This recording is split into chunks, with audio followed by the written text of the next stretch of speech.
जय माता दी दोस्तों, आप लोगों का मेरे YouTube चैनल पर बहुत हार्दिक अभिनंदन है।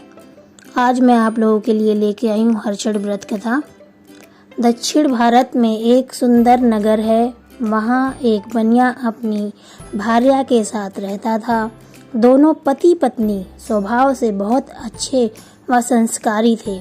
बनिया की पत्नी गर्भवती होती संतान को जन्म देती थी, किंतु भाग्यवश उनके संतान कुछ समयोपरांत मर जाते थे।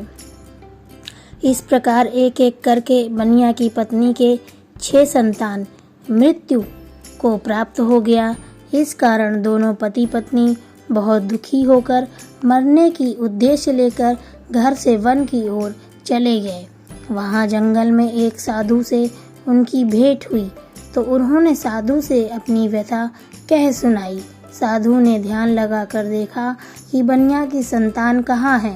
साधु ध्यान में यम, कुबेर, वरुण, इंद्रादि लोक में ढूंढा, किंतु जब वहाँ बनिया के बच्चे नहीं दिखा तो साधु ब्रह्मलोक को गए। वहाँ साधु ने बनिया के सारे संतान को देखकर उन्हें अपने माता पिता के पास लौटने का आग्रह किया। बच्चों ने वापस लौटने से मना करते हुए कहा कि मुनिवर, इससे पूर्व हम कई बार जन्म ले चुके हैं। हम किस किस माता पिता को याद रख उनके पास जाएं। हम जन्म, मृत्यु और गर्भ के चक्कर से अब मुक्त हैं, अतः अब नहीं जाना चाहते। तब साधु ने बनिया को दीर्घजीवी संतान प्राप्ति का उनसे उपाय पूछा। उन आत्माओं ने कहा कि यदि बनिया और उनकी पत्नी माता हलषष्ठी का व्रत रख पूजन कथा और श्रवण कर अपने पुत्र को व्रतों उपरांत जल से भीगा कपड़ा पोता लगाएं तो उनका वह बालक दीर्घजीवी होगा।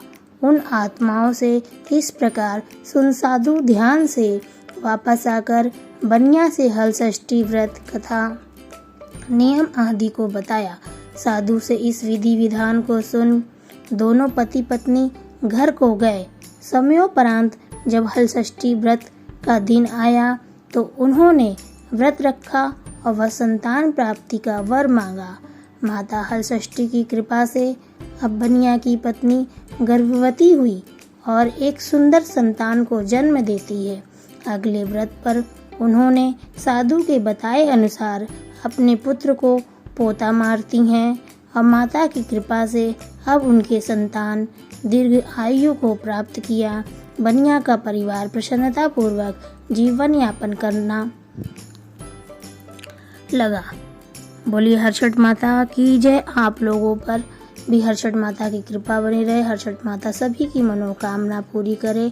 अगर आप लोगों को मेरी वीडियो अच्छी लगी हो तो मेरी वीडियो को लाइक कर दीजिएगा, शेयर कर दीजिएगा और चैनल पर नए हैं तो चैनल को सब्सक्राइब कर लीजिएगा और कमेंट बॉक्स में जय माता दी लिखना मत भूलिएगा।